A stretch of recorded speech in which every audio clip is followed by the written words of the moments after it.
good to see all of you. Go ahead and be seated. Thank you so much for that wonderful welcome, and thank you to Deputy Secretary Kari Huffman. He's been fantastic, hasn't he? Let's give him a round of applause. Thank him.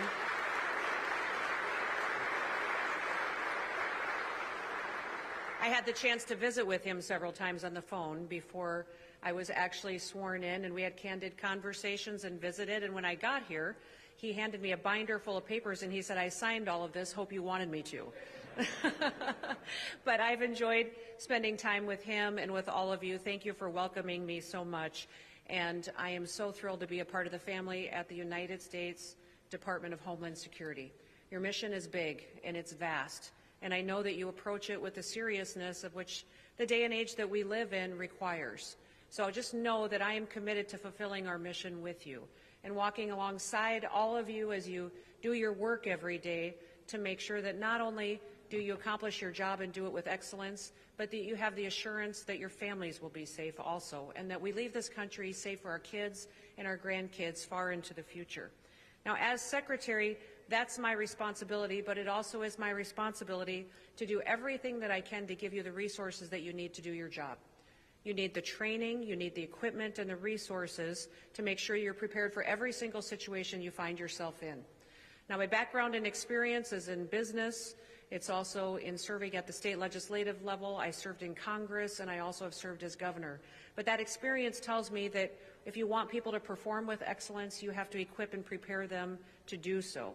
And that is my commitment to all of you, that we will walk through every single situation together, and I'll prepare you as much as I can for it, and we'll have the flexibility to make sure that we can always keep the American people first and foremost. I am thrilled that President Trump trusted me with this job.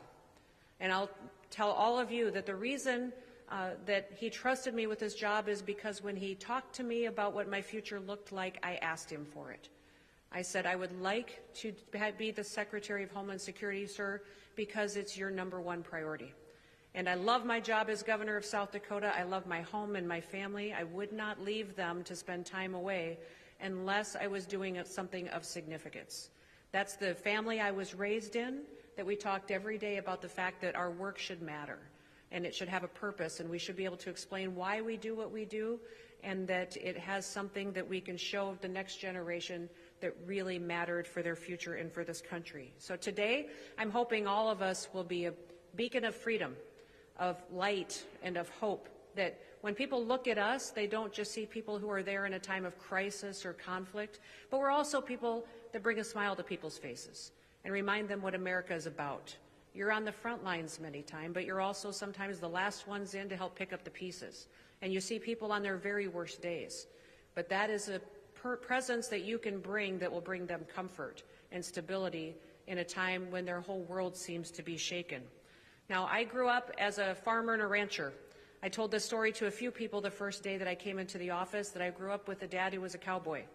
And he was much like you would picture John Wayne was in his Westerns. He lived hard and fast, and when he sent us off to school, we obviously lived in the country. We had to drive. He said, drive fast and take chances. So there's not a lot of people that have dads like that. But he also told us every day to get out of bed because more people die in bed than anywhere else. And so we knew that when we got up, we got to work, and we worked together as a family.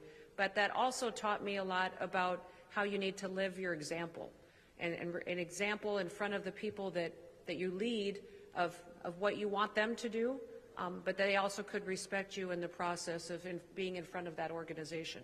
The one story I'll tell you, and I shared it with Kari the other day about my dad, was I remember one time I was building fence with him when I was about 10 years old. And we were building fence, stretching wires, and out there putting up about 1.5 miles of this fence. And he turned to me and he said, Kristi, where's the post maul? Which is the post pounder that you pound the posts in with. And I turned to him and I said, it's in the truck. And he said, go get it. So with my dad, you ran everywhere you went. I turned and ran to the truck, grabbed the post maul, brought it back to him, handed it to him. And as I handed it to him, he said, you should know what I need before I know what I need. And I remember being a 10-year-old girl thinking, how am I ever going to know what he needs before he knows what he needs?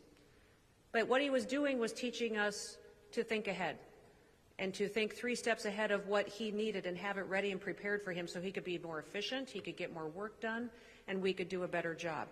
That he should never have to wait for the next tool or piece of equipment that he was asking for, that I should have already figured it out and had it waiting for him. That is what our job is as well here at the Department of Homeland Security. We prepare ahead and think 3 steps ahead so that people have what they need before they need it.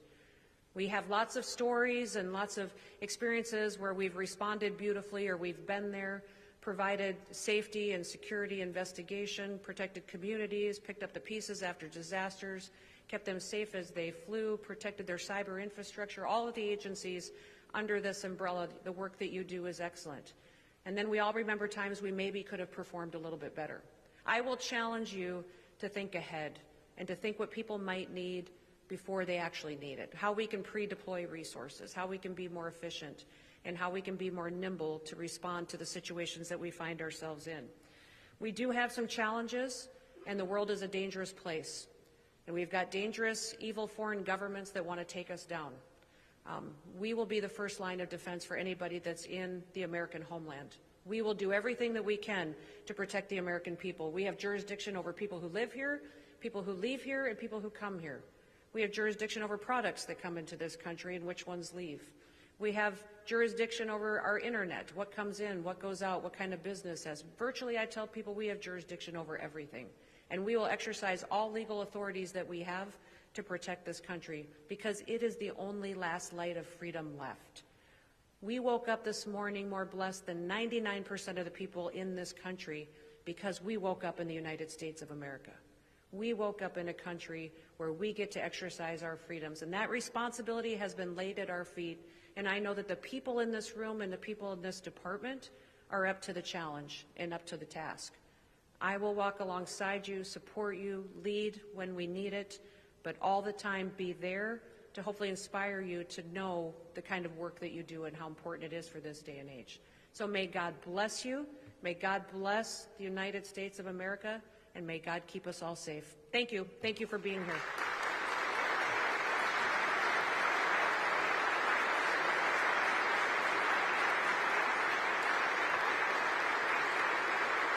Okay. So this is going to be a little different. If you all want to sit for a second, do you have any questions or comments for me? I don't know if they warned you that I would open it up to this or not, but for me, this is my favorite part of doing events, is when I get to hear from you, and there's got to be some of you that have maybe been a little bit familiar with me, saw something on TV or social media, and I thought, I wonder if she really, and you thought, if I could just ask that governor or that secretary one question, what would it be? So is there any before I leave you today to come visit with you? All right, I gave you a chance. All right, I'll come down and visit with you and spend some time. Does that sound all right? Have a wonderful day. Thank you.